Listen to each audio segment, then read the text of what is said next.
थारा ज्ञान न नकली है, फिर ध्यान क्या पे लगा रहे हो तुम? ये वाद विदा चतुराई, ये तो दुनिया को मूर्ख बना रहे हो तुम। और यदि ध्यान अभ्यास करते हैं हठ योग से तो वो तप बन जाता है, तप से राज्य प्राप्त होता है। राज्य प्राप्त करके ये प्राणी निरे पाप इकट्ठे करता है, अगले जन्म में वो फिर 84 लाख योनियों में और नरक में दुख उठाता है। कहते हैं शास्त्रों में लिखा है कि तपेश्वरी सो राजेश्वरी। तपेश्वर यानी जो घना तप करता है वो ज़्यादा समय तक राज्य करता है, और तपेश्वरी सो राजेश्वरी, राजेश्वरी सो नरकेश्वरी।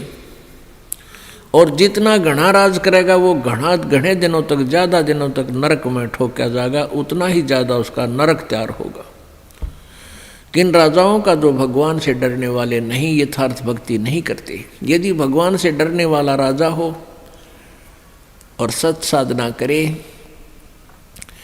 और फिर वो अपने राजकाज में किसी को सतावा नहीं, दंड नाजायज दे नहीं, तो उस राजा पे भार नहीं बनता, क्योंकि वो भगवान से डरने वाला होता है, वो अन्याय अत्याचार नहीं कर सकता। तो क्या बताते हैं, तपेश्वरी सो राजेश्वरी। तपेश्वर माने जो घना तप करने वाला, सबसे मुखिया, उतना ही ज़्यादा शासन करेगा, उतना ही ज़्यादा उसको राज्य होगा। और जितना राजेश्वरी जो घना राज करेगा उतना ही नरकेश्वरी, वो नरक में जाएगा। प्रियव्रत नाम का एक व्यक्ति था, उसने बहुत वर्षों तक तप किया, हजारों वर्षों तक। सदग्रंथों में लिखा उसने 11 अरब वर्ष तक तप किया, और फिर 11 अरब वर्ष तक ही उसको राज्य मिला। आप इस चक्कर में ना पड़ियो कि भाई 11 अरब वर्ष तक कैसे जीव आदमी। ये परमात्मा का जो अध्यात्म ज्ञान है ये जीव की पहुंच से बाहर है। आप ये सोच ले कि उसने काफ़ी वर्षों तक राज किया, तप किया, फिर तप से उतने वर्षों तक राज किया, तो फिर उसको यम के दूत आए लेने के लिए, पार्षद आए लेने के लिए कहा कि प्रियव्रत चलो तेरा समय पूरा हो गया। अब वो राजा कहता है कि पार्षदों मुझे कुछ समय और जीने दो, कुछ समय और रहने दो, मुझे कुछ श्वास और ले लेने दो। देवदूतों ने कहा कि खबरदार, जब और एक भी सांस लिया तो तेरे लिए अलाउड नहीं रहा। उसी समय शरीर से खींच लिया, बाहर निकाल लिया और लेकर चल पड़े। धर्मराज के दरबार में जाकर धर्मराज ने पूछा कि भाई कुछ कमा के लाया कि खाली आया। वहाँ जाकर प्रियव्रत को पता लग गया था कि मनुष्य जीवन जिस उद्देश्य से मिला था वो काम बनया को नहीं। कहने लगा जी खाली आया और कहा मुझे कुछ समय और दे दो, मैं भक्ति करूँगा, बकवाद नहीं करूँगा।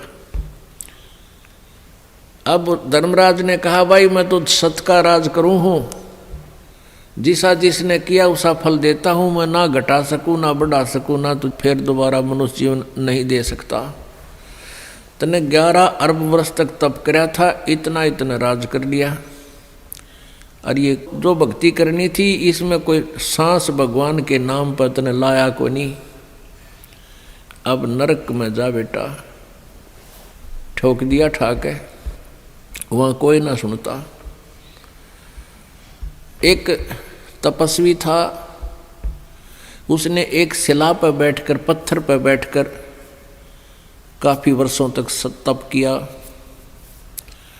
तप करके जब वो वापस दरबार में आया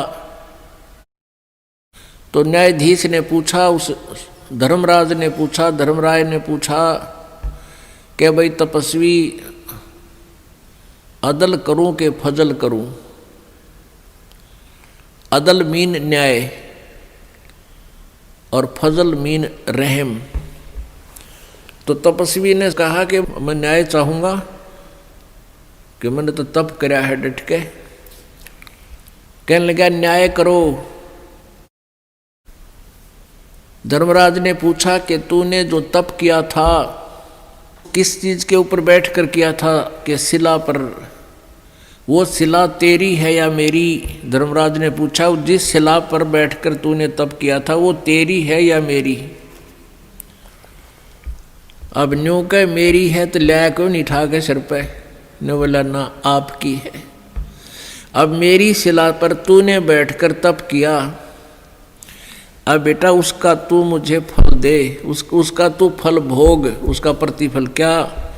कि उस शिला को इतने ही वर्षों तक सिर पर रख ले, ये है मेरा न्याय। जैसा कर्म वैसा भरण, जैसा करेगा वैसा ही भरेगा। अब उसको सिर पर धर ले और जा सर्प की योनि धार, और इतने वर्षों तक सर्प बनकर उस शिला के नीचे रह। मेरा यो न्याय हो जाएगा, अदल हो गया तुझा। इतना कहते ही फेंक दिया, ठाकर सर्प बन गया और इतने वर्षों तक उस शिला के नीचे वो तपस्वी रहा। उसके बाद उसको तप का फल भी, राज्य भी दिया जाएगा और फिर वो नरक में ठोका जाएगा।